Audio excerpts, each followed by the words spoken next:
Programang ito ay rated SPG. Striktong patnubay at gabay ng magulang ang kailangan. Maaaring may masiselang tema, lengguwahe, karahasan, sexual, horror o droga na hindi angkop sa mga bata.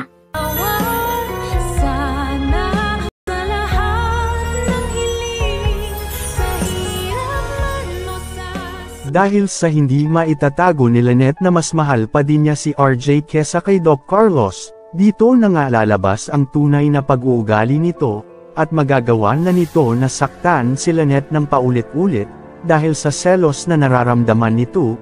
Tama ba na natuloy ang kasal nila Lynette at Doc Carlos? At yan ang ating pag-uusapan ngayong araw na ito. Bago natin umpisahan ito mga kabayan ay paki-like muna natin ang video na ito.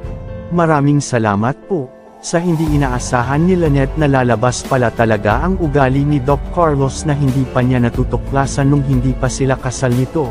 Na ngayon nakasal na siya ay unti-unti na niya nararanasan ang mga masasakit na pananalita at pagiging mapanakit ni Doc Carlos sa kanya.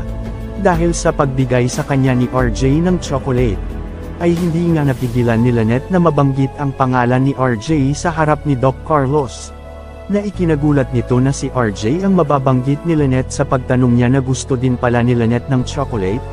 Kaya naman galit na tanong ni Doc Carlos kay Lynette na, "Kay RJ ba galing yan? Di ba pinag-usapan na natin na ayoko na maririnig pa ang RJ na yan?" Kaya naman masasaktan na naman ni Doc Carlos si Lynette. Pumasok sa isipan ni Lynette ang mga sinabi sa kanya noon ni Giselle, na makikita lang daw ni Lynette ang tunay na pag-uugali ni Doc Carlos kapag kasal na sila nito. Na sinisisi nga nito na hindi siya nakinig kay Giselle at sa anak niya nung sinasabi sa kanya noon na may kakaiba sa pag-uugali ni Doc Carlos. Na mas pinaniwalaan niya noon ang sinasabi sa kanya ni Doc Carlos. Na mas pinaniwalaan niya noon si Doc Carlos kesa sa anak niya. Magkakahiwalay pa kaya sila Doc Carlos at Lynette? At si RJ kaya talaga ang nakatadhana para sa kanya na makasama niya habang buhay? At yan ang ating aabangan mga kabayan.